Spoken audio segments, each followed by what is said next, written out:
ఎలా అనిపిస్తుంది ప్రతి రౌండ్ లోని గెలుపు దిశగా దూసుకెళ్లిపోతున్నారు కాంగ్రెస్ పార్టీ నవీన్ యాదవ్ గారు? అంటే కాంగ్రెస్ పార్టీ ముఖ్యమంత్రి రేవంత్ రెడ్డి గారి నాయకత్వాన్ని బలపరిచిన విధంగా ముందుకు వెళ్తామని చెప్పి జూబ్లీ నియోజక ప్రజలు అభివృద్ధియే మా ఎజెండా, అభివృద్ధికే మా ఓటు, అభివృద్ధియే మా జెండా, రేవంత్ రెడ్డి గారి ప్రజాపాలనలో 200 కాబోతుంది కాబట్టి వారికి సంపూర్ణమైన మద్దతు ఇస్తాము, వారికి పరిపూర్ణంగా అండగా ఉంటాము, వారికి తోడుగా నిండుగా ఉంటాము. ఈసారి బీఆర్ఎస్ పార్టీ కేల్కతం దుకాణం బంద్ చేస్తామని చెప్పి అఖండమైన విజయాన్ని జూబ్లీ ప్రధానికము నాకు ఇచ్చినందుకు తెలంగాణ ప్రజలు ఏ విధంగా తోడుగా నిండుగా ఉన్నారో హైదరాబాద్ జంట నగర ప్రజలు కూడా మేము మీకు అండగా ఉంటామని చెప్పి సంపూర్ణమైన మెజార్టీ ఇచ్చేందుకు వారికి ఎప్పుడు రబ్బడి ఉంటాము. ఇప్పుడు కేటీఆర్ చేసిన కామెంట్స్, కేసీఆర్ గారు చేసిన కామెంట్స్, రౌడీలకి టికెట్ ఇచ్చారు, రౌడీలు పాల్గొన్నారు, ఇప్పుడు రౌడీలు గెలిస్తే గనక బుల్డోజర్లతో ఇళ్లను కూల్పిచ్చేస్తారు, దందాలు వసూలు చేస్తారు, ఇలాంటి చాలా వాక్యాలు వచ్చాయి. బట్ అన్నింటికి ఏం సమాధానం చెప్పబోతున్నారు? అక్రమంగా ఎవరైతే ఉంటారో వారి కళ్ళకు సింహ సప్నమే బుల్డోజర్. సక్రమంగా ఉన్న వారికి బుల్డోజర్ ఎప్పుడు ఏమి హాని చేయదు, అండగా తోడుగా ఉంటుంది. కారుని బుల్డోజర్ తొక్కి పాడేసింది. ఈ దెబ్బకు బీఆర్ఎస్ పార్టీ కేల్కతం దుకాన్ బంద్.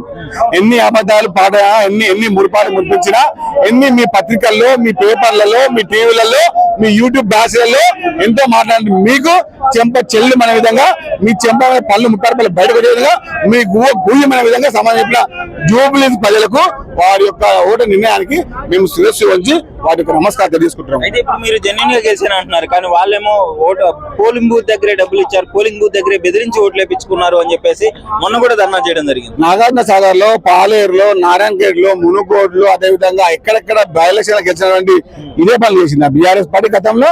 అంటే మీరు గతంలో మేము మాట చేసిన ఒప్పుకుంటున్నారు, ఇప్పుడు మీరు ఎందుకు మాట్లాడతారంటే మురిపాలు ముచ్చట్లు అబద్ధాల కోరు మాట్లాడంలో బీఆర్ఎస్ పార్టీ యూనివర్సిటీగా పనిచేస్తుంది. బీజేపీ బీఆర్ఎస్ పనిచేసి ఎన్నికల్లో దీపాలు గల్లంతమయ్యి ఈ దెబ్బకు కేల్కతం దుకాన్ బంద్. ఏంటండి ఈరోజు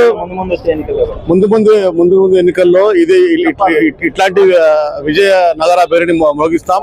మా రేవంత్ రెడ్డి గారి హయాంలో ఇక ముందు ఇట్లాగనే 50,000 మెజార్టీ, 30,000 మెజార్టీతో గెలుస్తూ పోతాం.